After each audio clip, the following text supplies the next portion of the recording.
Welcome to Hariyali education hubs friend. British Uttarakhand में Kumaon commissioner देखेंगे आज हम। ठीक है, इससे पहले मैंने ब्रिटिश कैसे उत्तराखंड में आए थे, इनका कैसे शासनकाल था, क्या था, ये मैंने सब इंट्रोडक्शन वाला वीडियो बहुत डिटेल में आप लोगों को बताया है। प्ले लिस्ट में जाइएगा, पिछले वाला वीडियो देखिएगा। ठीक है, वहां सब डिटेल में आप लोगों को समझ में आ जाएगा। ठीक है, ब्रिटिश उत्तराखंड में कुमाऊं कमिश्नर।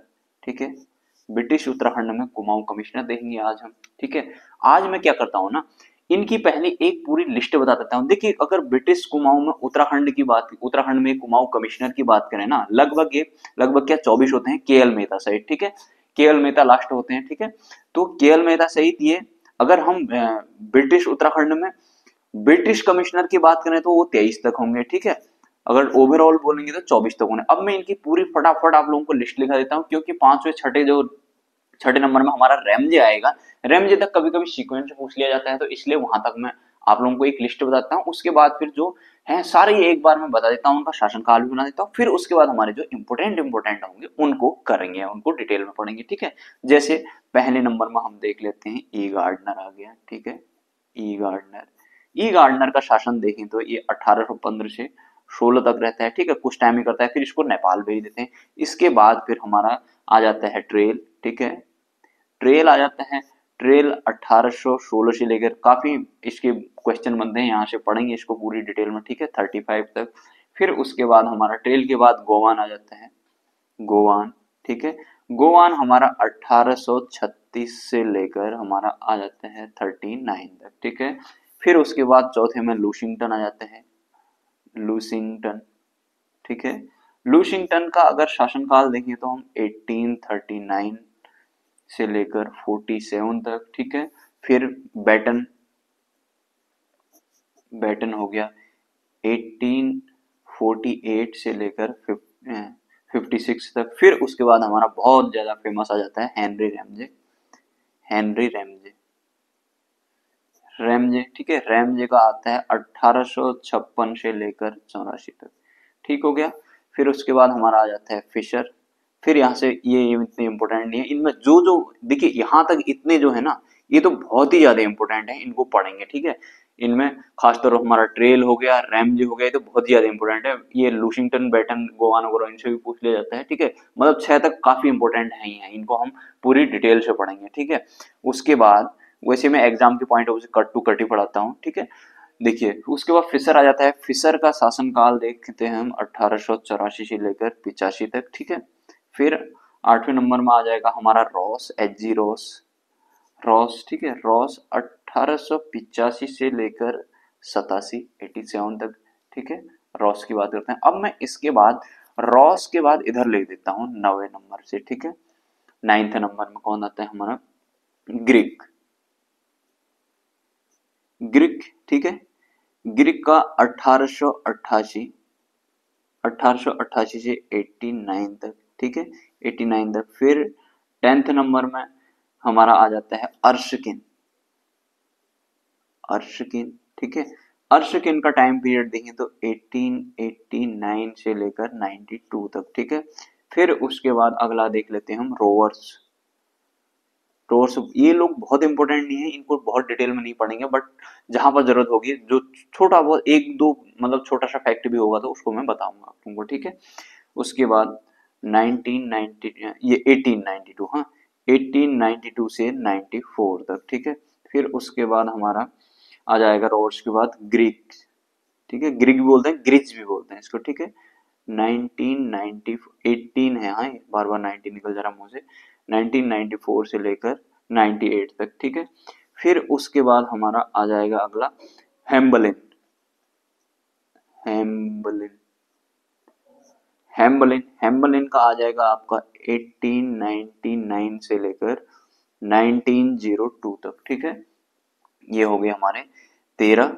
ठीक, इनका शासनकाल। फिर उसके बाद 14वें में हमारा आ जाएगा शेक्सपियर, शेक्सपियर। ठीक है, शेक्सपियर 1903 से लेकर 05 तक। ठीक हो, ये इसका शासनकाल हो गया। ठीक है, फिर उसके बाद 15वें में आ जाता है कैंपवेल, कैंपवेल। ठीक हो गया, कैंपवेल का आ जाएगा 1906 से लेकर 14 तक। ठीक है, फिर उसके बाद 16वें नंबर पर आ जाता है हमारा कैंपवेल के बाद परसिविंडम। परसिविंडम इंपॉर्टेंट है, इसको पढ़ेंगे हम, ठीक है। परसिविंडम, परसिविंडम का शासनकाल आ जाता है फिर 1914 से लेकर 24 तक, ठीक हो गया। फिर उसके बाद 17वां में यहाँ लिख देता हूँ, ठीक है। 17वें में आ जाता है हमारा NC stiff, NC stiff, stiff, NC stiff. इसके शासनकाल की बात करें 1925 से लेकर 31 तक, ठीक हो गया। उसके बाद 18वां, 18वां आ जाता है हमारा एल स्टब्स बोलते हैं इसको, ठीक है। इसका शासनकाल 1931 से लेकर 33 तक। बहुत इंपॉर्टेंट नहीं है, एक बार मैं आप लोगों को पूरी लिस्ट दिखाना चाहता हूँ, बता देना चाहता हूँ, जिससे कि कंफ्यूजन नहीं रहेगा। उसके बाद जो जो हमारे इंपॉर्टेंट होंगे उनको हम पढ़ेंगे, ठीक है। मैं बताऊंगा आप लोगों को कौन कौन से इंपॉर्टेंट, मैं खुद ही कराऊंगा उनको एक एक, जैसे अब ये है ना, फिर उनके बाद हम एक एक को इनको पर्टिकुलर उठाएंगे, इनको इनके बारे में पूरी डिटेल में पढ़ेंगे, जो जो इंपॉर्टेंट होगा, ठीक है। हमारा इस प्रकार से 18 हो चुके हैं। 18 के बाद फिर हमारे टोटल 24 होते हैं। देख लेते हैं, 2-4 और बचे हैं, उनको भी पूरा कर ही लेते हैं, ठीक है। नेक्स्ट पेज देख लेते हैं हम उनके लिए। फिर उसके बाद गोइन आ जाता है 19वां, 19वां गोइन, गोइन हो गया, ठीक है। गोइन की बात करें तो 1933 से लेकर 35 तक, ठीक हो गया। 20 में हो गया इबर्टसन, इबर्टसन, ठीक हो गया। इबर्टसन की बात करें 1935 से लेकर 39 तक, 21। फिर हमारा आ जाता है विवियन, बोलते हैं इसको विवियन। ये याद नहीं भी होंगे तो ज्यादा लोड मत लेना, एक बार आप लोगों के में एक कनेक्शन बन जाएगा करके पूरा बता दे रहा हूँ। जो जो इंपॉर्टेंट होंगे इनमें से मैं आप लोगों को बताऊंगा, ठीक हो गया। बिल्कुल भी लोड लेने की जरूरत नहीं है कि यार इतने हैं, इतना कैसे रटेंगे वाली बात, ऐसा बिल्कुल भी मत सोचना। बिल्कुल लोड नहीं लेना है, मैं बताऊंगा आप लोगों को इसमें से क्या क्या पढ़ना है, और जो जो डिटेल में पढ़ने होंगे मैं उनको आपको खुद ही कराऊंगा, ठीक है। उसके बाद आ जाता है जेसी एक्टन, ठीक हो गया। एक्टन का शासनकाल देखेंगे तो 1941 से लेकर 43 तक, ठीक है। उसके बाद 22 नंबर में हमारा आ जाता है 22 नहीं 23 हो गया हमारा, 22 में एक्टन आ जाता है 23वां नंबर, ठीक है। डब्ल्यू फिनले, ये अंतिम ब्रिटिश था, ठीक है, ब्रिटिश कमिश्नर है, ठीक है। डब्ल्यू फिनले 1943 से लेकर 47 तक, ठीक हो गया।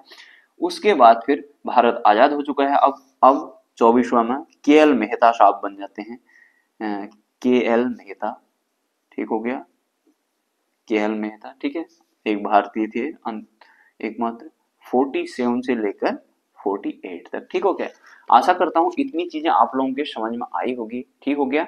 इसके बाद हम एक एक को पूरी डिटेल में लेकर चलने वाले हैं और सारी चीजें मैं बताऊंगा। अब इसके साथ ही थोड़ा सा मैं कुछ फैक्ट बता देता हूं, जैसे सबसे सर्वाधिक लंबा कार्यकाल देखें तो सर्वाधिक लंबा कार्यकाल, लंबा कार्यकाल की बात करें तो हम सबसे, ये रैमजे हो गया, ठीक हो गया, रैमजे का, ठीक है। सबसे कम कार्यकाल, सबसे कम कार्यकाल, सबसे कम कार्यकाल की बात करें तो ये ई गार्डनर था। क्योंकि ई गार्डनर का इसलिए होता है ना, इसको नेपाल भेज देते हैं, फिर उसके बाद इसका जो सहायक कमिश्नर होता है ट्रेल, उसके बाद ट्रेल को बना देते हैं, ठीक हो गया। इसको हम पूरी डिटेल में पढ़ेंगे, ठीक है। पद में रहते हुए किसकी मृत्यु हुई थी, ठीक है, पद में रहते हुए किसकी मृत्यु हुई थी, ठीक है। ये लूशिंगटन था, लूशिंगटन, ठीक हो गया। लूशिंगटन को ऐसे भी लिखते हैं, वो दंतेश भी लिखते हैं, ठीक है।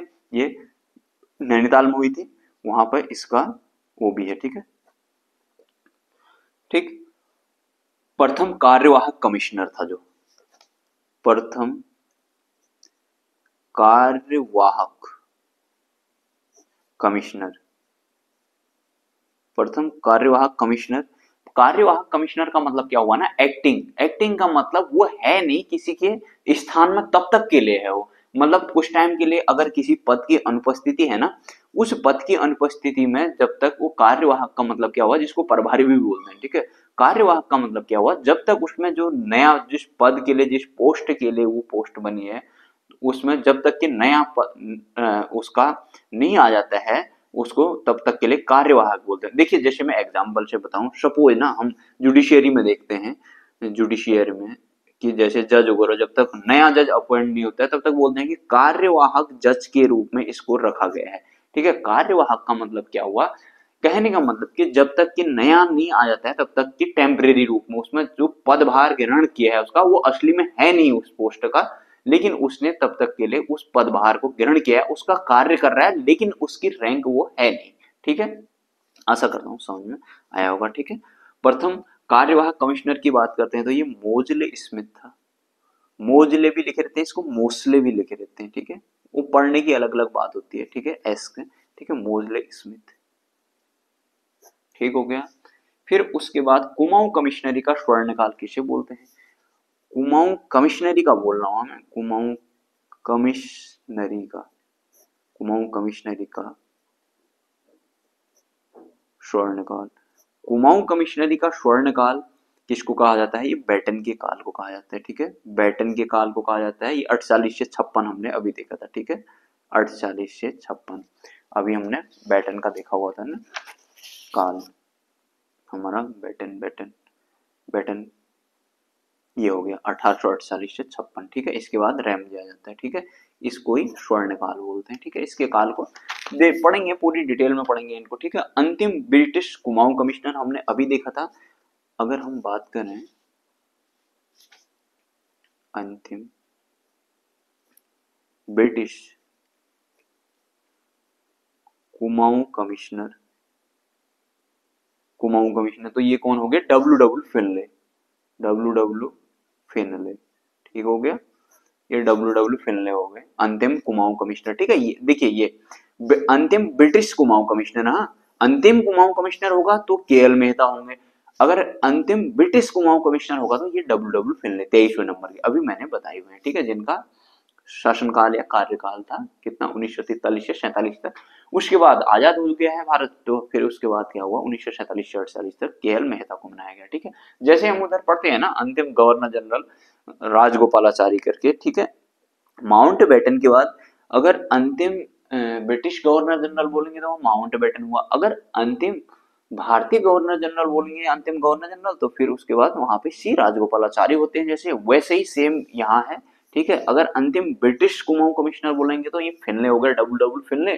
अगर बोलेंगे कि अंतिम कुमाऊं कमिश्नर या फिर अंतिम भारतीय कुमाऊं कमिश्नर तो ये केएल मेहता जी हो गए। ठीक है, आशा करता हूं इतना आप लोगों को समझ में आया होगा। उसके बाद हम अगले टाइम से नेक्स्ट वीडियो में मैं आप लोगों को ई गार्डनर से बताना शुरू कर दूंगा। ठीक है, ई गार्डनर इसको पढ़ेंगे हम। ठीक है, इसके बारे में फिर ट्रेल को, गोवान, लूशिंगटन, बेटन, हेनरी रैमजे वगैरह इस प्रकार जो जो फिर उसके बाद इंपॉर्टेंट होंगे उनको। ठीक है, ये समझ लीजिए 6 तक तो बहुत ही इंपॉर्टेंट है। ठीक है, इनको तो घोट जाना है, मैं बताऊंगा इनके सारे फैक्ट। ठीक हो गए, फिर उसके बाद ये सारी चीज जहां जहां इंपॉर्टेंट, जैसे परसिवेंडम इंपॉर्टेंट है इसको देखेंगे। ठीक है, जहां जहां जो जो चीजें इंपॉर्टेंट होगी सब वहां आप लोगों को खुद ब खुद बताते जाऊंगा ना।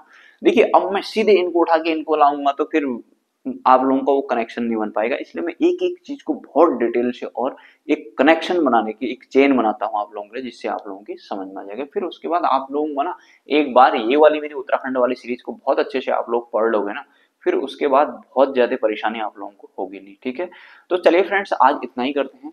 आशा करता हूँ आप लोगों को बहुत अच्छा लग रहा होगा ये सीरीज। ठीक है, आप लोग प्ले लिस्ट में जाइएगा, वहां और सारी चीजें भी हैं। तब तक के लिए बाय बाय, टेक केयर, अपना ध्यान दीजिएगा।